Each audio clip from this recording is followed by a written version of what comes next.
Another of Rowan's long-term collaborators is composer Howard Goodall. He is very musical. And we've always done a lot of musical sketches on the stage show, which is probably why I've been more involved than musical directors normally are in a comedy show. He did one where he was a concert pianist playing Beethoven. He did one as a conductor. He did a AC/DC guitar mime, and he did a thing called drumming, which we worked on together.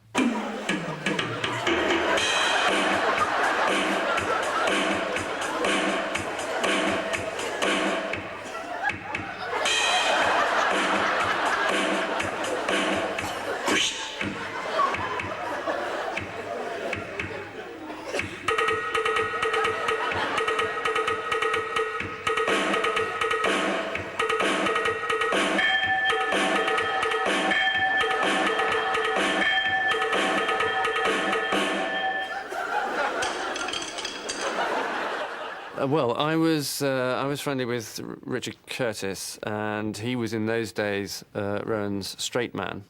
In fact, he was, as I later became, the other person in Rowan's one-man show. Good evening and welcome to the Boston University Huntington There were a Theatre. number of different sketches, different characters, all of which had elements of what later became Mr. Bean. I can remember one when he was a sketch about someone on his first date. The first crucial step is having arranged to pick up your date not to look like a complete idiot when she opens the door. Best to look as though your attention has been momentarily distracted. But when you do notice her, it is vital to say how pretty she is looking straight away. But don't overdo it. He is very, very careful about everything he does. He works out everything in advance. And it'll be the same performance every night. But it was much more like preparing a play. And I think in that regard, he is more like an actor than a comedian, that he'll work out, he'll spend, a long time working out the dynamics of a particular scene. Once in the car, there are various ways of driving. If you drive like this,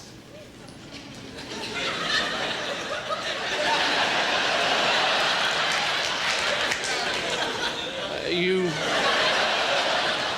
might lose her respect. If you drive like this... And there was a TV show called Canned Laughter, which he did very shortly after leaving Oxford. And there, if you look at the character, you can see how it's gradually forming. Hi, Lorraine. He ties you up a lot. Oh, my God, look at the time. Help! Help! Why do you think he does that joke?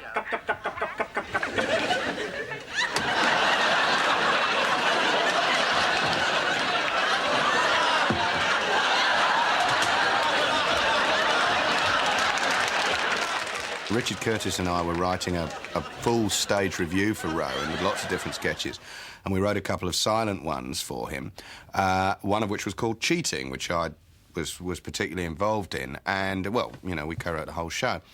And that later became a Mr. Bean sketch. It didn't change, really, at all. It's just that we didn't actually call it Mr. Bean at the time. I think what he did is to take elements of those different characters and package them together. And that's, I think, probably how Mr. Bean was born.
You're all about 22.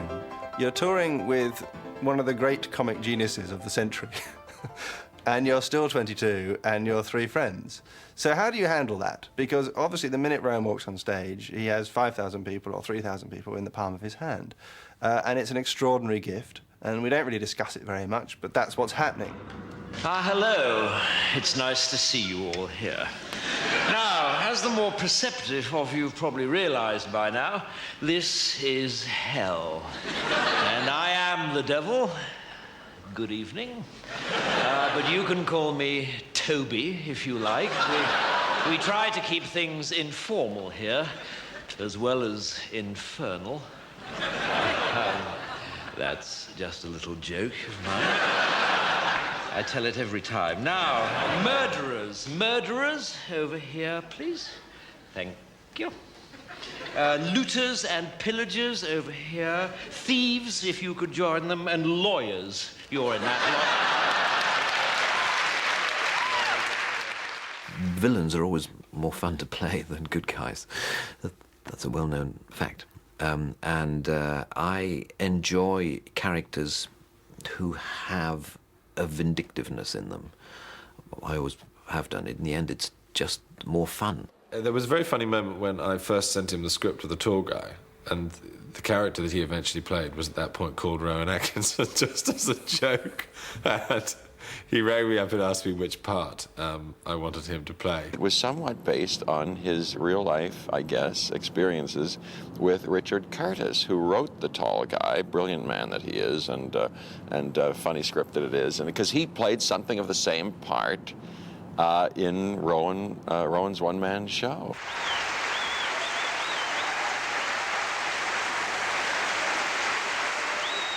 I think the rest of us found it quite difficult to adjust to the fact that he was becoming very famous very quickly, and we were still who we were.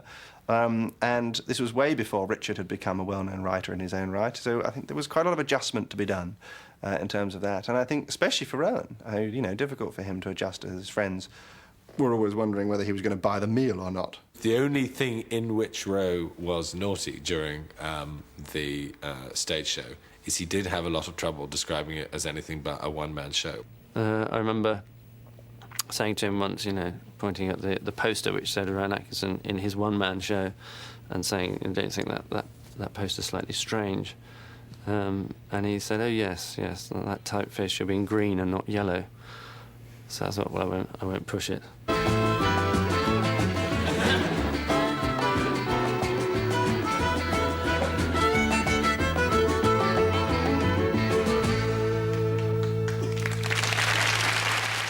John Lloyd asked if I wanted to join this team of people he was getting together to do a new topical, satirical comedy sketch show. The BBC, who in those days were much more paternal than they are now, said to Rowan, it would be much better if you had some other people in the show, because then if you're good, you'll shine, and if you're not good, they'll support you, and it'll mean you don't have to do a quarter of the work. So I was at this crossroads, really, and I had to choose between doing a show on my own or doing a show with 3 others. And there was no doubt in my mind which way to go. Abu ben Adhem, may his tribe increase, awoke one night from a deep dream of peace, and saw, within the moonlight in his room,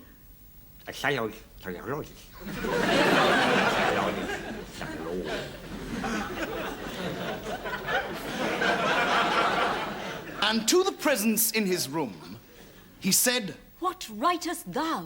The vision raised its head, and with a look made of all sweet accord, answered, It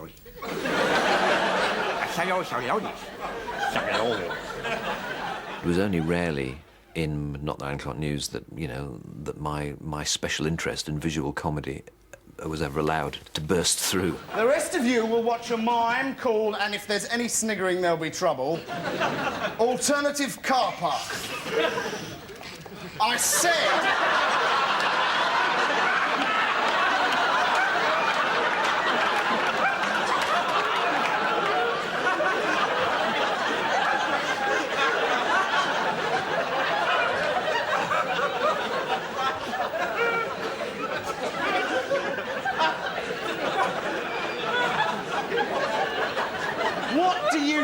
think you're doing? What? I'm the mime. Well, why didn't you say so? Right, get on with the mime. I am a mime. My body is my tool. The ideas we had for visual characters were, you know, rather unfocused, let's say. But the man who bumped into the tree was one of those rare occasions when it sort of got through. I can remember Richard Curtis and Rowan coming in very early, not the 9 o'clock news, and saying, we've got this great, great script, it's the best script we've ever written. And it consisted of, it says, Rowan is walking down the street and he sees the camera and then bumps into a lamppost. And I turned over the page expecting the great delivery of the line. I said, well, what's this? What's the joke? He said, well, it's really funny. I said, this isn't funny at all. It's hopeless. It doesn't work at all. And they said, well, can we do it? Please, please, please. Can we have a couple of hours with the camera? And I said, sure. They went off and shot it with the director. It came back, and it was absolutely brilliant.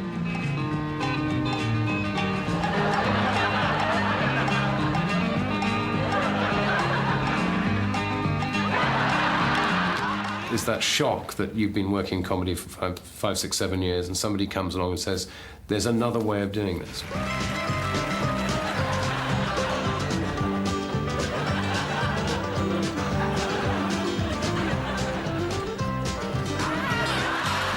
He has not had to compromise. He's done pretty much exactly what he wants to.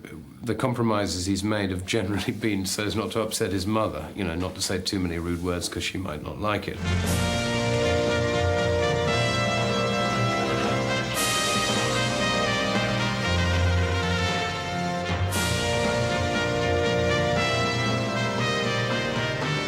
It started off as being something completely different about bicycle thieves in North London, and over time it developed into a medieval sitcom. So how it went down that road, I don't know. I seek information about a wise woman.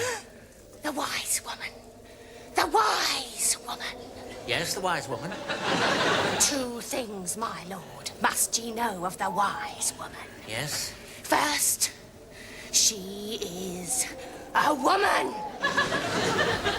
And second, she is... Wise?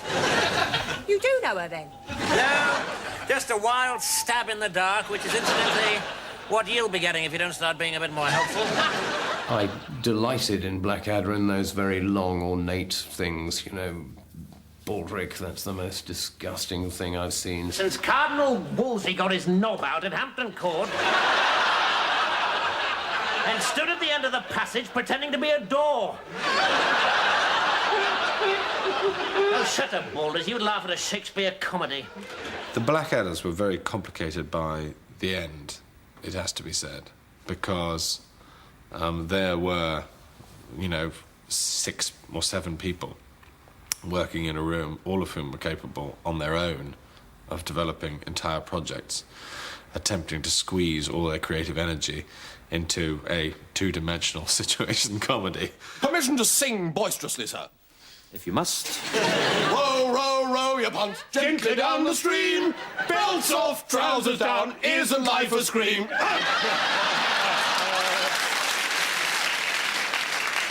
Fabulous. University education. You can't beat it. Bravo. Now, what have we here? Name? Baldric, sir. Oh, tally-ho, yibbity-dap and zing-zang spillet. Looking forward to bullying off for the final chucker?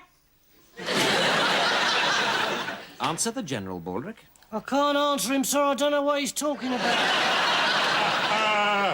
Are you looking forward to the big push? No, sir, I'm absolutely terrified. The healthy humour of the honest Tommy. Don't worry, my boy. If you should falter, remember that Captain Darling and I are behind you. About 35 miles behind. There are two Rowan characters, principally. There's the absolute bastard, who's the schoolmaster character, or Blackadder. And there's the funny, wibbly little man.